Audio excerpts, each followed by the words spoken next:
L'Apocalypse est un livre d'espérance.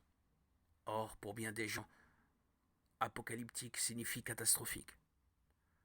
Ce contresens est né de la puissance des images qui se bousculent dans le livre, puissance décuplée par les représentations artistiques. Pourtant, les illustrations mozarabes des XIe et XIIe siècles ou les gravures d'Albrecht Dürer en 1498 par exemple nous ouvrent à la dimension symbolique de l'œuvre.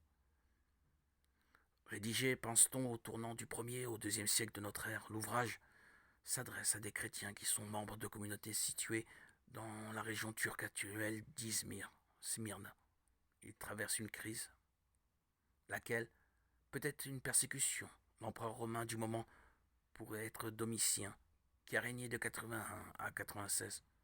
On l'a comparé à Néron et il a renforcé l'absolutisme en exilant des personnalités.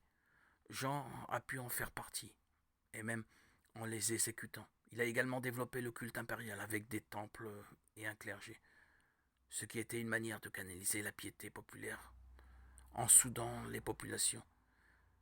Des chrétiens n'ont-ils pas été tentés de s'accommoder de cet état de fait? Alors Jean hausse le ton. Il dénonce la politique et la religion impériale à la manière des anciens prophètes. Il veut surtout ranimer les chrétiens découragés et secouer les autres, ceux qui oublient que, depuis Pâques, des rapports nouveaux travaillent l'histoire humaine. D'où l'appel constant aux mots de leur foi. Ces visions, décrites dans l'Apocalypse, sont remplies d'éléments tirés de l'Ancien Testament, images pour dire la création, paroles de cantiques, références liturgiques, valeurs symboliques, des nombres et des couleurs. À lui soit toute la gloire et tous les honneurs. Gloire à Dieu au plus haut des cieux et paix sur la terre aux hommes qu'il aime.